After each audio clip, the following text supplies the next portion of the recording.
नमस्कार, स्वागत है आपका फायदेमंद फंड्स के एक और एपिसोड में। मैं हूं शैल भटनागर, आपके साथ जुड़ रहा हूं नोएडा स्टूडियोज से। आज हम आपको ऐसे फंड्स के बारे में बताएंगे जिससे या तो आप ग्लोबल टेक्नोलॉजी स्टॉक्स जैसे फेसबुक, अमेजन और गूगल में हिस्सेदारी खरीद सकते हैं, या फिर एक ऐसे सेक्टर में निवेश कर सकते हैं जो इस कोविड समस्या के संकट के बीच में शानदार तरीके से मुनाफा और बहुत बेहतरीन रेवेन्यू कमा रहा है। आज इस सफर में मेरे साथ मुंबई से जुड़ रही हैं कविता थपलियाल। शुक्रिया शैल जी। और हमारा फोकस हमेशा की तरह आप सबके मुनाफे पर होगा, लेकिन फायदेमंद फंड्स के बारे में एक बार फिर आपको बताते हैं। हमने यहाँ पर हर उम्र के निवेशक के लिए पोर्टफोलियो बनाया है। हमने 4 पोर्टफोलियोज तैयार किए हैं, जिसमें से आज हम बात करेंगे यंग कपिल कमल और स्नेहा की, जिनका पोर्टफोलियो फायदेमंद फंड ने बनाया और इन्होंने अपने परिवार की और अपने निवेश की शुरुआत की है। तो आइए कमल और स्नेहा का पोर्टफोलियो देखते हैं।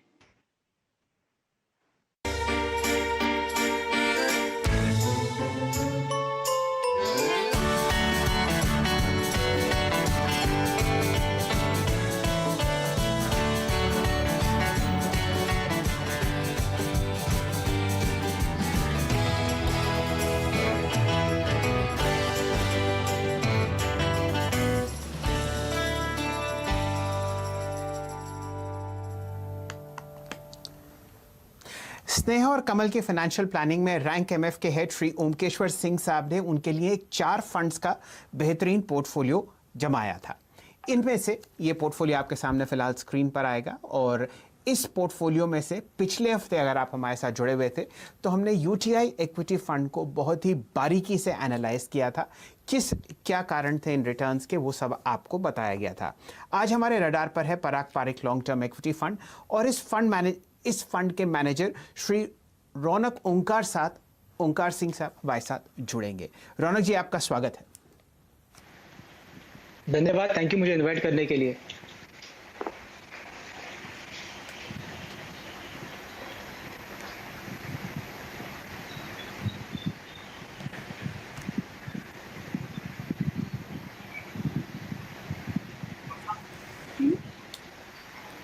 चलिए इस चर्चा को साथ बढ़ाते हैं। ओंकार जी, आपका स्वागत है। आपके साथ एक बहुत बेहतरीन फंड जुड़ा हुआ है, Parag Parikh long term equity fund. इसकी जो डिटेल्स हैं वो स्क्रीन पर हमारे सामने आती ही रहेंगी। आप पिछले 7 साल से इस फंड से जुड़े हुए हैं और पिछले 11 साल से कार्यरत हैं पराग पारिक फाइनेंशियल एडवाइजरी सर्विसेज में। चलिए आपके फंड को ज़रा बारीकी से देखते हैं। इस 7 साल पुराने फंड में लगभग 3,182 करोड़ का एसेट अंडर मैनेजमेंट है, और यहाँ पर आपने बहुत ही बेहतरीन तरीके से ज़बरदस्त रिटर्न कमाए हैं। 7 साल हो, 5 हो, 3 हो, 1 साल हो, छोटा दायरा जो भी हो, उसमें आपने बहुत बेहतरीन रिटर्न कमाया है, और हर वक्त आपका फंड अव्वल नंबर पर खड़ा हुआ है। इसके पीछे ओवरसीज डाइवर्सिफिकेशन है। अगर आप पहले 5 स्टॉक्स देखें तो उनमें से 3 आपको ग्लोबल टेक्नोलॉजी कंपनीज दिखेंगी, फेसबुक, गूगल और अमेजन। तो एक बार बताइए ओंकार जी, किस हिसाब से आपने इस डाइवर्सिफिकेशन को सोचा और इसका आपको क्या लाभ हुआ? थैंक यू शैल जी। तो ये जो पोर्टफोलियो जो कंस्ट्रक्ट किया हुआ है, इसमें 65% एलोकेशन है वो डोमेस्टिक मतलब इंडियन लिस्टेड कंपनीज पे है, और सेबी के रेगुलेशंस के हिसाब से 35% मैक्सिमम एलोकेशन हम कर सकते हैं इंटरनेशनल मतलब इंडिया के बाहर के कंपनीज में। इसका कारण एक ही है कि जब हम इंडिया में रहते हैं, हमारी जो यूसेज में हर दिन चीज़ें आती हैं, उसमें से कितनी सारी चीज़ें इंटरनेशनल कंपनीज बनाती है, जिसके लिए इंडिया में कोई लिस्टेड कंपनीज में कॉम्पिटिटर नहीं है, या फिर कोई मैन्युफैक्चरर नहीं है, या सर्विस प्रोवाइडर नहीं है। ये चीज़ें हम जो यूज़ करते हैं डेली, उन चीज़ों का अगर एज अ शेयर होल्डर हमें फ़ायदा उठाना हो तो हम क्या कर सकते हैं। उसी के कारण हम इंटरनेशनल कंपनीज में इन्वेस्ट करते हैं, जिन कंपनीज की प्रोडक्ट्स हम एक्चुअली यूज़ करते हैं। फॉर एग्जांपल गूगल लीजिए, गूगल की सर्च हम सब लोग करते हैं, बट गूगल जैसी कंपनी इंडिया में नहीं है, और गूगल जैसी unique company all over the world किसी और कंट्री में भी नहीं है। अमेरिका में भी गूगल जैसी कंपनी इनके साइज की कंपनी नहीं है। ऐसी यूनिक अपॉर्चुनिटी में अगर हमें इन्वेस्ट करना हो तो हमें इंडिया के बाहर की कंपनीज में देखना होगा। और इन अपॉर्चुनिटीज को देखते समय एक चीज याद रखनी होगी कि जो बिजनेस के फंडामेंटल्स है, ये कंपनी की परफॉर्मेंस है, प्रॉफिट्स है, कैश फ्लोज है, जो भी हम बिजनेस के पैरामीटर्स ध्यान में रखते हैं, उन सभी पैरामीटर्स को याद रख के, उन सभी पैरामीटर्स को सोच समझ कर एनालाइज करके उसी के बाद इन्वेस्ट करना है। और ये भी समझना है कि हर एक अपॉर्चुनिटी जब इन्वेस्ट करते हैं वो हमेशा वैल्यूएशन के हिसाब से भी रीजनेबल हो। जी, तो ऐसा करते हैं रौनक जी, ज़रा फंड में डिटेल्स में जाते हैं। आपके पास लगभग 3100 करोड़ रुपए हैं एसेट्स अंडर मैनेजमेंट में। बहुत ही कॉन्सेंट्रेटेड पोर्टफोलियो है, सिर्फ 25 स्टॉक्स का। हम लोग बहुत सारे फंड एनालाइज करते हैं, कहीं 58 हमको स्टॉक्स दिखते हैं, कहीं 70। आपके पीछे, इस सोच के पीछे कोई कारण है कि आपने सिर्फ 25 फंड्स चूज किए हैं और बहुत ही कंसंट्रेटेड पोर्टफोलियो में आप फिलहाल निवेशित हैं? पोर्टफोलियो कंसंट्रेशन जो चीज़ होती है, ये हर एक फंड मैनेजर की स्टाइल होती है। और इसे समझने के लिए ओवर डाइवर्सिफिकेशन या अंडर डाइवर्सिफिकेशन की चीज़ समझनी होगी कि अगर आप 30 स्टॉक्स है, ये आपका एवरेज है, अगर उसको आप 3 गुना करते हैं या 90 स्टॉक्स पोर्टफोलियो में डालते हैं या 100 स्टॉक्स लेते हैं और हर एक स्टॉक को 1% अगर आप एलोकेट करते हैं पोर्टफोलियो में, अगर वो 1% वाला स्टॉक डबल भी हो जाए तो आपके पोर्टफोलियो का ज़्यादा मुनाफा नहीं होगा। या फिर अगर आप सिर्फ 2 ही स्टॉक्स पोर्टफोलियो में रखते हैं और 2 कंपनीज जो आपको सबसे अच्छा पसंद है उसकी 50-50% एलोकेशन पोर्टफोलियो में करते हैं, उसका अगर एक कंपनी में कुछ गड़बड़ हो जाए या प्रॉफिट्स नहीं आए या कंपनी में कुछ प्रॉब्लम हो जाए और उसकी स्टॉक गिर जाए तो आपके पोर्टफोलियो का काफ़ी घाटा हो सकता है। तो उसके लिए एक average number of stocks portfolio में होने चाहिए जिससे आपकी जो इन्वेस्टमेंट है वो कंपनी में हो जिस कंपनी की ग्रोथ से आपको फ़ायदा हो। उसके लिए 25 से 30 स्टॉक, ये स्टैटिस्टिकली भी लोगों ने देखा है कि ये सबसे ज़्यादा अच्छी रेंज है इन्वेस्ट करने के लिए। यहाँ पर चलिए थोड़ा सा आपके एलोकेशंस की बात करते हैं। रौनक, हम थोड़ा सा मिड कैप स्मॉल कैप के बारे में समझना चाहते हैं आपसे, क्योंकि पिछले 3 महीने हमने देखा कि इनमें अच्छी खासी रैली हमें देखने को भी मिली है। क्योंकि आप एक मल्टी कैप फंड है, क्या आगे चलकर आप अपना एक्सपोजर इसमें बढ़ाएंगे? फिलहाल मिड कैप में लगभग 15%, स्मॉल कैप में 14% के आसपास आपका एक्सपोजर है, लेकिन जिस तरह से मार्केट ने मूवमेंट दिखाई है मिड कैप स्मॉल कैप में, आपको लगता है कि आगे इसमें और निवेश करेंगे आप? क्योंकि हालांकि आप एक लंबी अवधि के लक्ष्य के लिए अपने फंड को सजेस्ट करते हैं, गोल ओरिएंटेड इन्वेस्टमेंट के लिए अपने फंड्स को सजेस्ट करते हैं, लेकिन क्या एक्सपोजर एलोकेशन में विद इन इक्विटी कोई बदलाव होंगे, रौनक? जी, तो हमें जब इन्वेस्ट करते हैं हम पहले से डिसाइड नहीं करते कि हमें मिड कैप कंपनी में इन्वेस्ट करना है, स्मॉल कैप में इन्वेस्ट करना है या लार्ज कैप में इन्वेस्ट करना है। हम देखते हैं कि हमारी जो इन्वेस्टमेंट यूनिवर्स है, जितनी कंपनीज में हम इन्वेस्ट करना चाहते हैं, उन कंपनीज में कौन सी ऐसी कंपनीज है जो वैल्यूएशन में भी रीजनेबल है, जो बिजनेस हमें पसंद है और जिनकी मैनेजमेंट पे हम भरोसा करते हैं। और ये सब कंपनीज में कोई कंपनी मिड कैप भी हो सकती है, स्मॉल कैप भी हो सकती है। ये जो रिसेंटली मिड कैप या स्मॉल कैप कोई महीनों से रैली चल रही है, उसे हम नहीं देखते ज़्यादा, बिकॉज जो कंपनीज है अंडरलाइन, जो बॉटम अप हम लोग देखते हैं कंपनीज में, हमें उन कंपनीज पे फोकस करना ज़्यादा पसंद है।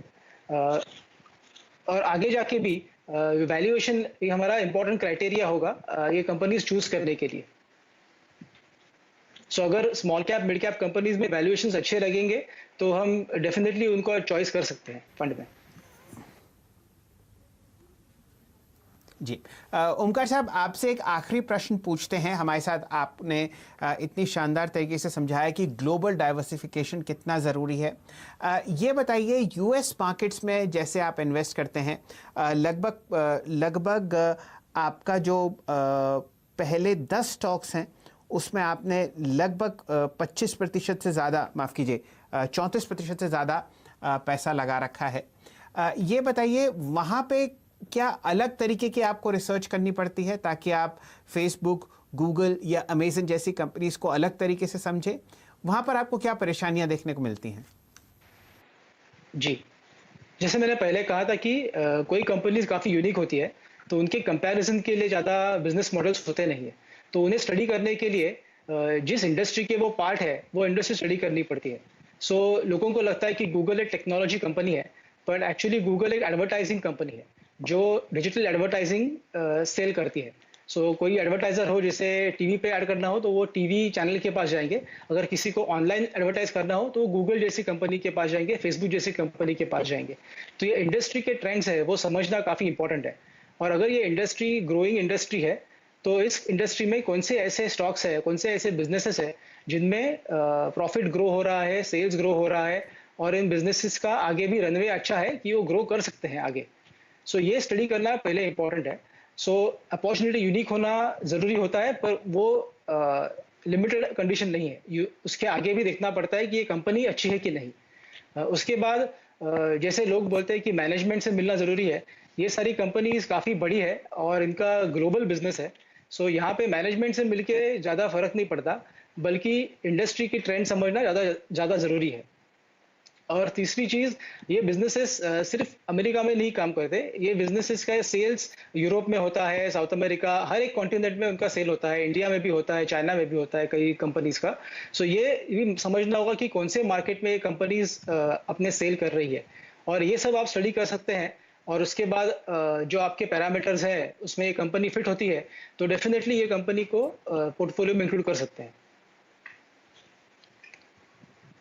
यहाँ पर आखिरी सवाल मुझे पूछना है, आपकी करंट कैश होल्डिंग्स पर करंट कंडीशंस को देखते हुए उसका कितना इम्पैक्ट आपको पड़ा है देश में और ग्लोबली भी? सो हमारी करंट कैश पोजीशन 3% के आसपास है।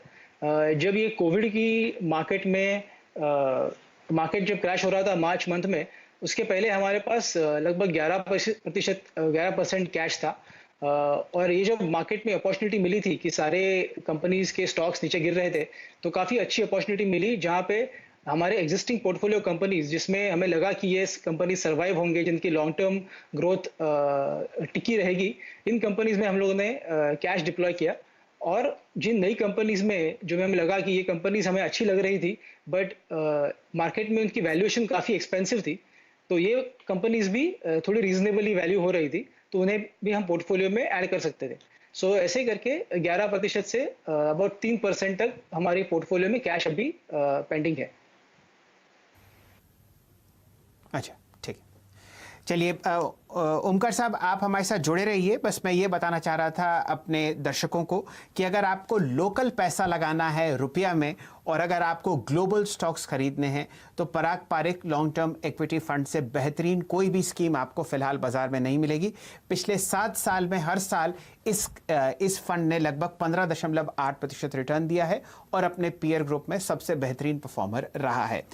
ओमकार साहब, आप हमारे साथ जुड़े रहिए। हमारे अगले मेहमान हैं श्री शैलेश राज भान साहब। आप पिछले 10 साल से निपन लाइफ का फार्मा फंड चला रहे हैं। हमारे देश का सबसे बड़ा फार्मा फंड है जहां पर लगभग 3000 करोड़ का एसेट अंडर मैनेजमेंट है और ये सन 2004 जून में लॉन्च हुआ था। हर साल इस फंड ने आपको शानदार 20% कंपाउंडेड एनुअल ग्रोथ रेट दिया है और पिछले मार्च से, यानी कि मार्च 2020 से जो शानदार आप रैली देख रहे हैं बाजार में फार्मा स्टॉक्स में, उस रैली का एक बखूबी फायदा इस फंड ने उठाया है। चर्चा होगी निपन इंडिया फार्मा फंड की और सबसे पहला प्रश्न लेंगी कविता जी।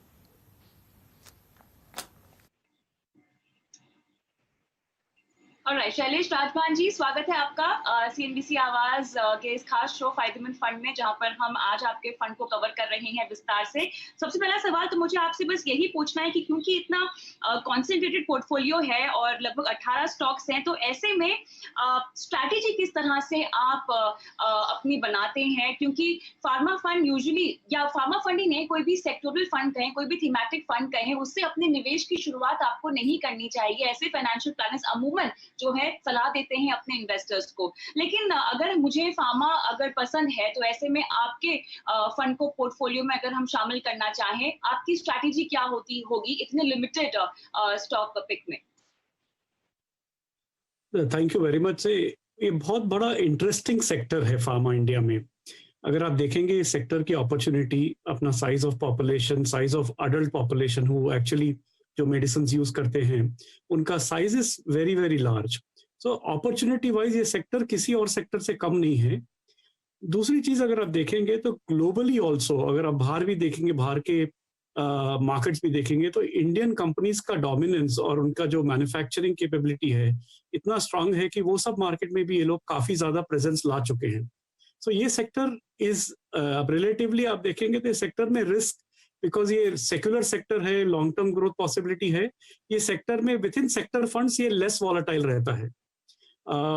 दूसरी तरह से अगर आप देखेंगे सेक्टर में डोमेस्टिक अपॉर्चुनिटी भी जो है, जो कि क्रॉनिक डिसीजेस है इंडिया में, डायबिटीज, कार्डियक, थायराइड और ये सब डिसीजेस के लिए जो सॉल्यूशंस है, ये सब लंबे पीरियड के लिए लोग यूज करते हैं, तो कंटिन्यूटी बहुत रहती है बिजनेसेस में, एंड ये बिजनेसेस का अर्निंग ग्रोथ पोटेंशियल जनरली अच्छा रहता है। सो सेक्टर फंड की अपॉर्चुनिटी जो है वो आपको as a small part of your portfolio आपको खेलना चाहिए, और मेन कोर इन्वेस्टिंग आप डाइवर्सिफाइड फंड्स में कीजिए, बट सेक्टर फंड्स सर्टेनली आपके पोर्टफोलियो में टॉप अप का रोल प्ले कर सकते हैं।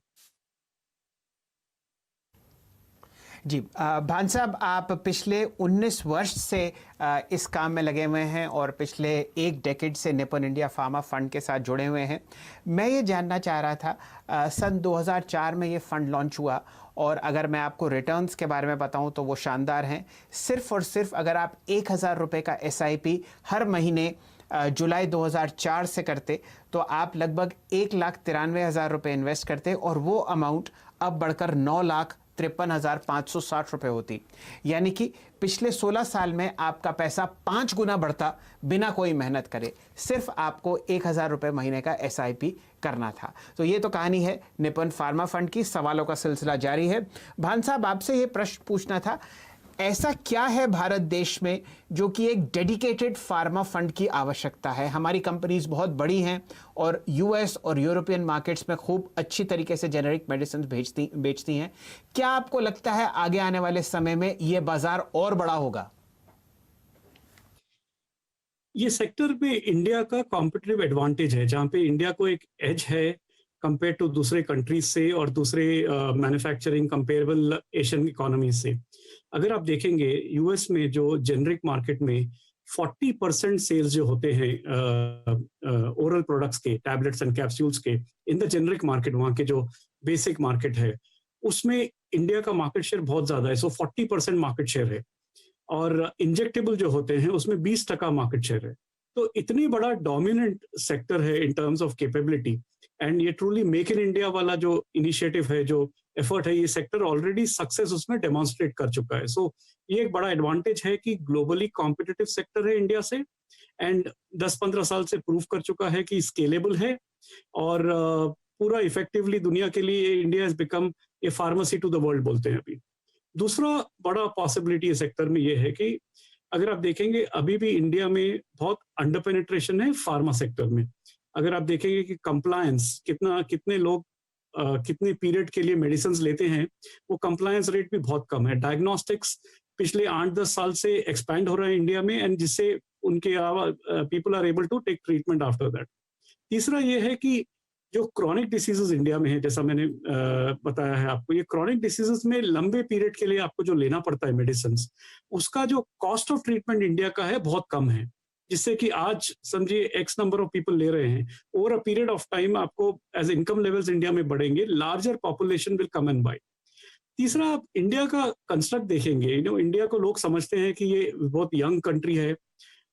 उस बात सही है कि 70 करोड़ लोग इंडिया में है जो 30 साल के नीचे है, बट आपको ये भी ध्यान रखना है कि 27 करोड़ लोग इंडिया में है जो 50 साल के ऊपर है, और 50 साल के ऊपर उम्र वाले लोग जो है उनका मेडिसिन रिक्वायरमेंट बहुत ज्यादा होता है compare to younger people. And ये 27 करोड़ लोग का जो पॉपुलेशन साइज है, और एवरी ईयर 1 करोड़ लोग से 80 लाख लोग से बढ़ता है, ये फार्मा कंपनीज के लिए उनको सॉल्यूशन प्रोवाइड करने के लिए बहुत बड़ा मार्केट है। आप ये तीनों फैक्टर अगर कंबाइन करेंगे, क्रॉनिक डिसीजेज इंडिया के, साइज ऑफ इंडिया पॉपुलेशन और लार्ज US मार्केट, अगर आप तीनों चीज कंबाइन करके देखेंगे तो इस सेक्टर का पोटेंशियल काफी सिग्निफिकेंट है। तो आपने जो बातें बताई है खासतौर से कि 27 करोड़ की जो आबादी है वो 50 साल के ऊपर है, तो वैसे में क्लियरली अगर हम फार्मा सेक्टर की ग्रोथ देखें और हाल ही मौजूदा चाल भी अगर हम देखें तो अच्छा खासा रनअप भी हमें दिखाई दे रहा है। ऐसे में मौजूदा निवेशक जो होंगे इस फंड में, आप सजेस्ट करते हैं कि उन्हें अपना एलोकेशन बढ़ा देना चाहिए, क्योंकि इस तरह के फंड्स में तो जितना आप लंबा रहेंगे उतना अच्छा है, लेकिन मौजूदा स्थिति में अपनी एलोकेशन बढ़ाई जाए?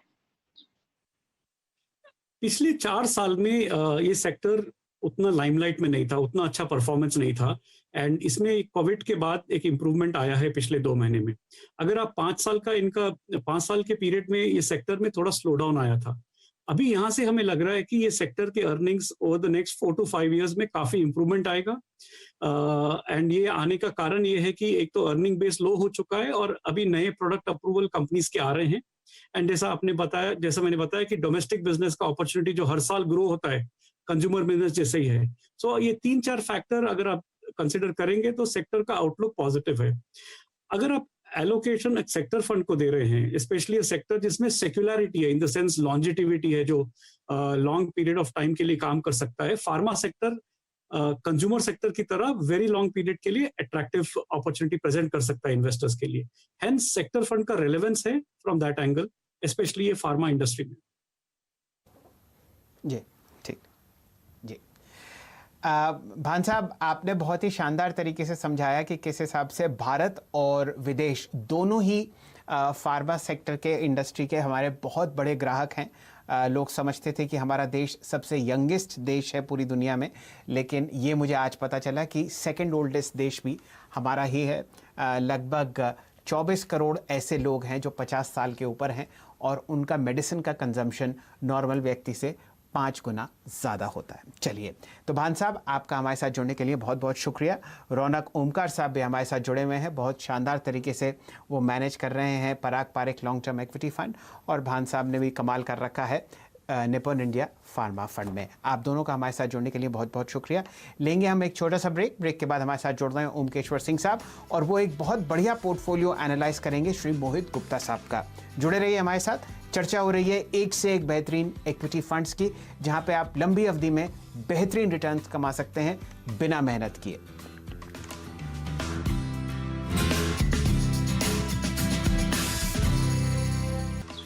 चलिए, स्वागत है आपका एक बार फिर से फायदेमंद फंड में, जहां पर अब हम देंगे आपके तमाम सवालों के जवाब। हमारे साथ चंद्र भटनागर और ओमकेश्वर सिंह बने हुए हैं जो आपको गाइड करेंगे, और हमारे पहले दर्शक मोहित गुप्ता फोन लाइन पर हैं। नमस्कार मोहित जी, कैसे हैं आप? नमस्कार मैम, नमस्कार। ओके, मोहित साहब, आपका पोर्टफोलियो हमारे पास है। आप लगभग 12,000 रुपए की एसआईपी कर रहे हैं। उसके अलावा आपके पास एक रिटायरमेंट पेंशन फंड है यूटीआई का, जहां पे 1.5 लाख रुपए आपने लमसम डाला हुआ है। अब 6 साल से आप एसआईपी कर रहे हैं। आपने अपने लिए कुछ लक्ष्य भी निर्धारित किए हैं, जहाँ पे आपको घर खरीदना है, लगभग 1.25 करोड़ का। 15 साल आप इसको दे रहे हैं समय, और बिटिया की जो है हायर एजुकेशन के लिए आपको 1 CR चाहिए। लगभग 20 साल का समय आपने इस लक्ष्य को दिया है, और रिटायरमेंट के लिए 1 करोड़ आपको चाहिए 15 साल के बाद। तो चलिए, बिना समय बिताए यहाँ पर और हम रुक करते हैं ओमकेश्वर जी से।